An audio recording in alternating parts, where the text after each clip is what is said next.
നിങ്ങൾക്കൊരു പ്രൊഫസർ ആകണോ, അല്ലെങ്കിൽ research scholar ആകണോ? എല്ലാം തുടങ്ങുന്നത് ഇവിടെയാണ്. നെറ്റ്. നെറ്റ് എന്നത് നാഷണൽ എലിജിബിലിറ്റി ടെസ്റ്റിന്റെ ചുരുക്കപ്പേരാണ്. ഇന്ത്യയിൽ ഉയർന്ന വിദ്യാഭ്യാസ സ്ഥാപനങ്ങളിൽ അസിസ്റ്റന്റ് പ്രൊഫസറായി ജോലി ചെയ്യാനും റിസർച്ച് ഫീൽഡിൽ ജൂനിയർ റിസർച്ച് ഫെലോഷിപ്പ് അഥവാ JRF ലഭിക്കാനുമാണ് ഈ പരീക്ഷ. വർഷത്തിൽ 2 തവണയാണ് നെറ്റ് പരീക്ഷ നടത്തുക. ജൂൺ മാസത്തിലും പിന്നെ ഡിസംബർ മാസത്തിലും. മറ്റെല്ലാ പ്രധാന പരീക്ഷകളെയും പോലെ NTA അഥവാ നാഷണൽ ടെസ്റ്റിംഗ് ഏജൻസിയാണ് നെറ്റ് പരീക്ഷയും നടത്തുന്നത്.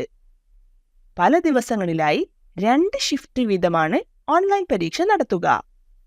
കേരളത്തിലെ വിവിധ ജില്ലകളിലടക്കം ഇന്ത്യയിൽ ആകെ 285 കേന്ദ്രങ്ങളാണ് പരീക്ഷയ്ക്കായി ഉള്ളത്. മൾട്ടിപ്പിൾ ചോയ്സ് ചോദ്യങ്ങൾ മാത്രമടങ്ങുന്ന 3 മണിക്കൂർ പരീക്ഷയ്ക്ക് എല്ലാ ചോദ്യവും നിർബന്ധമാണെങ്കിലും തെറ്റായ ഉത്തരത്തിന് നെഗറ്റീവ് മാർക്കില്ല.